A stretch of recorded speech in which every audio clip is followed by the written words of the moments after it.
J'en étais sûr. Non mais les gars, je le savais, je vous jure, je le savais. Ça, c'est le genre de transfert, le Barça, ils peuvent pas passer à côté. Bernardo Silva va rejoindre le Barça. Pour ceux qui sont pas au courant, le transfert du Portugais serait fait à 80% avec un joueur prêt à baisser son salaire pour rejoindre le Barça. Il resterait plus que quelques détails à régler. Toutefois, Hansi Flick, donc le coach, aura le dernier mot et ne validerait l'option qu'en cas de départ au milieu de terrain. Moi, en vrai, de base, c'est vrai que j'étais pas pour. Parce que Bernardo Silva, il avait un gros salaire. C'est un joueur quand même, il est pas jeune, il a pas 22 ans, il a pas 19 ans. Mais en vrai de vrai, les gars, en vrai de vrai. Bernardo Silva, moi perso, je regarde la Première Ligue, je regarde les matchs de City.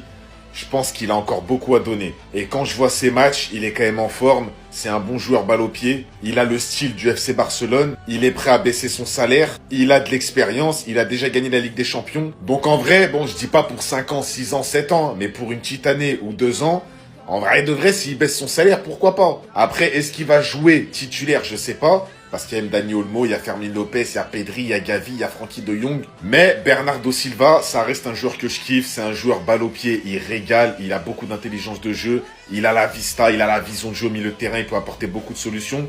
Donc en vrai, à voir, moi je valide la piste. Les gars, on commence à voir plus clair sur le prochain mercato du Barça. Il y a une petite shortlist qui est sortie et on va voir ensemble si c'est bien ou pas pour le Barça. Premier de la liste, Bernardo Silva.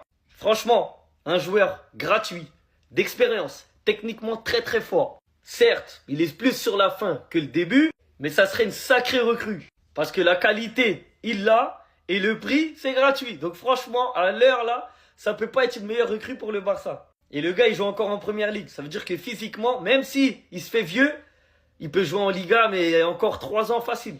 Ensuite, il y a Diomandé, l'ailier de Leipzig. Mais à mon avis, ça va être compliqué. Les gars, ça coûte cher. Ça coûte très cher. Il est jeune, il a une belle cote sur le marché. Franchement, je pense pas que le Barça, ils vont pouvoir mettre les moyens pour le prendre. Parce qu'il y a d'autres priorités. Cucurella. Alors là, bon, il est formé au club. Il connaît la maison. Maintenant, à combien Chelsea va réussir à le lâcher, je sais pas. Mais si Baldé y part, il va être vendu à un certain prix. Peut-être tu rajoutes un peu, tu peux prendre Cucurella. Franchement, c'est pas mal. Et je trouve que même si moi c'est quelqu'un que j'aime pas hein, dans son comportement, c'est un mec dans ton équipe, il peut te faire du bien. Je pense que le Barça, ils ont besoin de joueurs un peu hargneux comme ça. Ils ont besoin d'un peu de méchanceté dans certains matchs. Donc, Cucurella, franchement, je valide la recrue. Et côté droit, Dumfries. Et ça peut être pas mal aussi. Parce qu'aujourd'hui, Dumfries, c'est un bon joueur. Il a de l'expérience. Et il coûte pas trop cher en vrai. Sa cote sur le marché, elle a un peu baissé par rapport à il y a 1 ou 2 ans. Donc franchement, ça peut être à un prix intéressant. Maintenant, est-ce qu'ils vont prendre Dumfries si Koundé y part? Ou bien est-ce qu'ils peuvent le prendre et garder Koundé en même temps? C'est ça la question. Après, dans la shortlist, on sait très bien qu'il en manque un. C'est Julian Alvarez. Ça, on en a déjà parlé. Donc on va pas se répéter, mais pour moi, c'est la priorité. Donc les gars, vous, est-ce que vous validez cette shortlist ou pas? Et est-ce que vous aurez rajouté 1 ou 2 autres joueurs? Et si oui, lesquels? Les gars, dans la lignée de ce qui s'est dit hier vis-à-vis de Romario et des attaquants du FC Barcelone, aujourd'hui on va prendre l'avis de Coman sur Bastoni. Est-ce qu'il en veut? Est-ce qu'il n'en veut pas? Ronald Koeman nous dit, écoutez, je sais que les gens adorent Bastoni. Ils voient un défenseur central gaucher qui sait passer le ballon et soudain, il est parfait pour Barcelone. Et du coup, on en revient aussi un petit peu à ce que je disais une fois lorsque je mettais en avant le fait qu'aujourd'hui, les défenseurs centraux, on les juge plus sur leur qualité de passe que sur leur qualité de tacle et d'interception. Mais ça, c'est un autre débat. Ensuite, Koeman nous dit, mais le football, c'est pas seulement avoir l'air élégant avec le ballon. C'est ce que tu fais quand tout s'effondre. Et Dieu sait qu'au Barça, tout s'effondre souvent. J'ai observé Bastoni de près. La hype est ridicule. Il est du même avis que moi sur Basto. Barcelone n'a pas besoin de lui et je vais vous dire pourquoi. À l'Inter, il joue dans un système qui le protège énormément. Demandez aux Marseillais ce qu'ils pensent de Pavard. Demandez aux Parisiens ce qu'ils pensent de Skriniar. C'est exactement ce qu'il explique. Lorsque vous allez à l'Inter de Milan dans une défense à 3, tout le monde paraît fort. Même Bissek, aujourd'hui, on dirait que c'est Maldini. Il y a toujours une couverture. À Barcelone, tu n'as pas cette sécurité. Tu défends de grands espaces. Tu te retrouves isolé, tu es responsable. Et c'est là que j'ai des doutes. Quand Bastoni est sous une vraie pression, on le voit, il hésite. Face à des attaquants rapides et en espace ouvert, il n'est pas le plus véloce et ça devient un problème. En Espagne, les équipes cibleront ça immédiatement. Tu ne peux pas le cacher.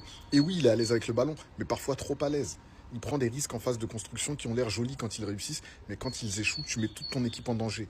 À Barcelone, une erreur comme ça, c'est but. Pour un joueur de sa taille, j'attends aussi plus d'agressivité, plus de domination dans les airs. Parfois, il a l'air passif. Tu as besoin de défenseurs qui aiment le côté moche du jeu, les duels, les seconds ballons, le leadership. Je ne vois toujours pas cette fin chez lui. C'est pour ça que Romero est meilleur, les gars. Les gens parlent aussi de lui comme d'un leader, mais je ne le vois pas diriger une défense de manière constante. À Barcelone, les défenseurs centraux doivent tout organiser. Ils n'attendent pas des autres. C'est toi que les autres suivent. Ça aussi, c'est une raison pour laquelle je pense que Bastoni n'a pas les clés pour gérer le FC Barcelone derrière. Pour moi, c'est un joueur qui paraît meilleur grâce au système autour de lui. Totalement d'accord, surtout à l'Inter Milan. Quand la structure est parfaite, il a l'air au top. Mais quand le match devient chaotique, et à Barcelone c'est souvent le cas, tu vois les fissures. Hashtag Italie éliminatoire de la Coupe du Monde. Donc non, je ne pense pas que Barcelone ait besoin de lui. Ils ont besoin d'un autre type de défenseur qui m'a l'air stylé. Ils ont besoin d'un gars impitoyable, dominant et prêt à souffrir. Les gars, je suis exactement du même avis que Coman et je l'ai déjà dit il y a quelques semaines. Latéral. Mon latéral est là. Il est là. Il est là. Qu'est-ce qu'on peut dire? Stylé. Toi, tu es un latéral. Tout ce qu'on peut dire, c'est stylé. C'est bien. Il fait la publicité du maillot pour le Classico. On sait qu'avec voilà, Spotify, à chaque Classico, on chicote le Real. Mais avant de les chicoter, on a d'abord un beau maillot. À chaque fois, c'est designé. On a vu des Ed Sheeran. On a vu des trucs. Voilà. Mais moi, c'est pas ça qui m'intéresse.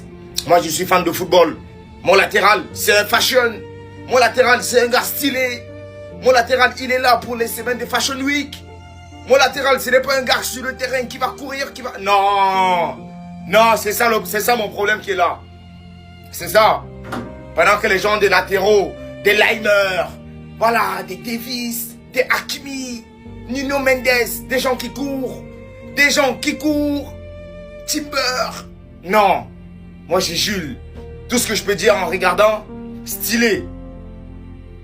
Voilà. Et je veux une Ligue des Champions. Voilà. C'est la Ligue des Champions que je veux. Voilà. Voilà. Voilà.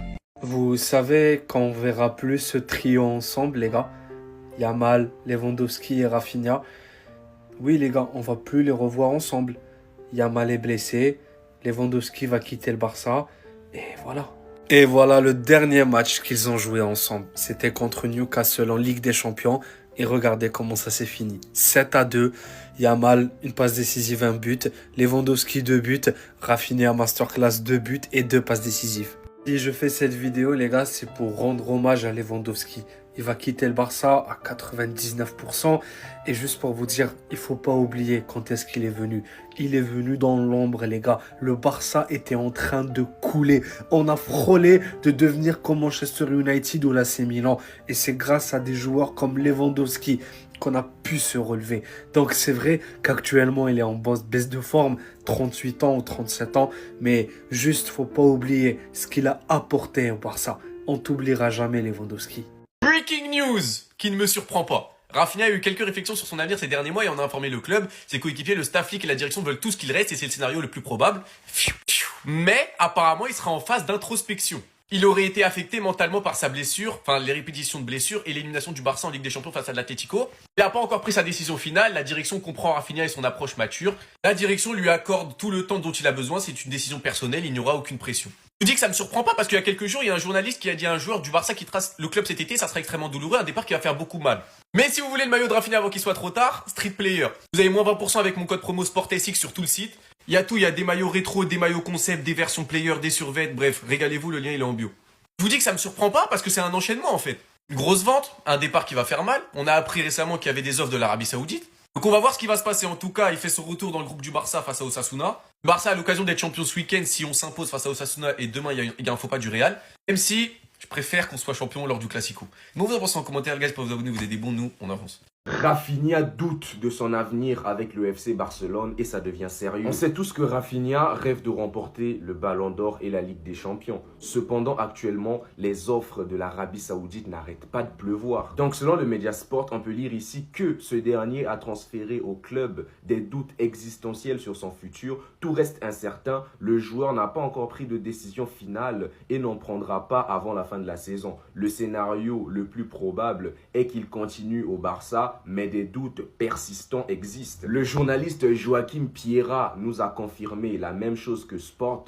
Pour lui, il est en phase d'introspection et il a fait savoir au FC Barcelone, tout est ouvert, bien que le scénario le plus plausible soit qu'il continue à tenter de remporter la Ligue des Champions et le Ballon d'Or au FC Barcelone jusqu'en 2027. Et dès lors que j'ai vu cette interview de Rafinha dans sa salle de trophée avec un journaliste, le journaliste a demandé à Rafinha quel était le trophée. On lui a bien dit le trophée qui a plus de valeur à ses yeux dans cette pièce-là. Rafinha a carrément répondu que son trophée avec le plus de valeur, c'est une paire de crampons que lui avait offert Neymar. C'est là que je me suis dit, Rafinha a vraiment besoin d'un ballon d'or en vrai. Cependant, à Barcelone, Laporta, Flick et Deco veulent que Rafinha reste à tout prix. Et on peut lire ici que la Ligue saoudienne veut vraiment Rafinha également. Ils sont prêts à offrir 90 millions au FC Barcelone et ils sont prêts à donner un salaire de 30 millions d'euros à Rafinha. Mais des sources proches du joueur confirment qu'il ne veut pas partir et qu'il dit toujours « je veux la gloire et non l'argent ». Sinon les gars, n'hésitez pas à me dire ce que vous pensez de cette histoire. J'ai hâte de lire vos commentaires. On est ensemble.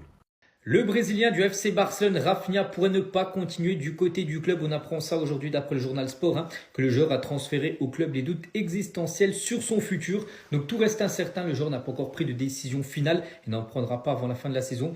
Bon, le scénario pour l'instant le plus probable est qu'il continue au Barça, mais des doutes persistent. Pourquoi ? Parce qu'il devrait recevoir des très grosses offres de clubs saoudiens qui pourraient lui proposer un contrat en salaire multiplié par 2, par 3, par 4, par 5. Donc ça pourrait faire énormément réfléchir Rafinha. Donc pour l'instant, on ne sait pas ce qu'il va faire. Concernant le Portugais Bernardo Silva, on sait que le joueur quittera bien Manchester City en fin de saison et le joueur a une envie absolue, c'est rejoindre le FC Barcelone. Donc Jorge Mendes, son agent, travaille dur pour concrétiser le désir de Bernardo Silva de signer au FC Barcelone. Et on finit avec un petit saviez-vous, donc le maillot à rayures horizontale du Barça pour la saison 2015-2016, ce maillot-là est leur maillot le plus vendu de tous les temps. Le Barça a quand même vendu plus de 3 600 000 maillots comme ça, cette version-là. Mais avec les prix modernes des maillots et la croissance du commerce de détail du Barça, le pic de revenus le plus élevé du club est survenu récemment, plus de 277 millions d'euros provenant des maillots et du marchanding de ce maillot-là. Donc en gros, celui-là, c'est le maillot le plus vendu, mais celui-là, c'est celui qui a généré le plus d'argent, ce maillot de la saison 2024-2025.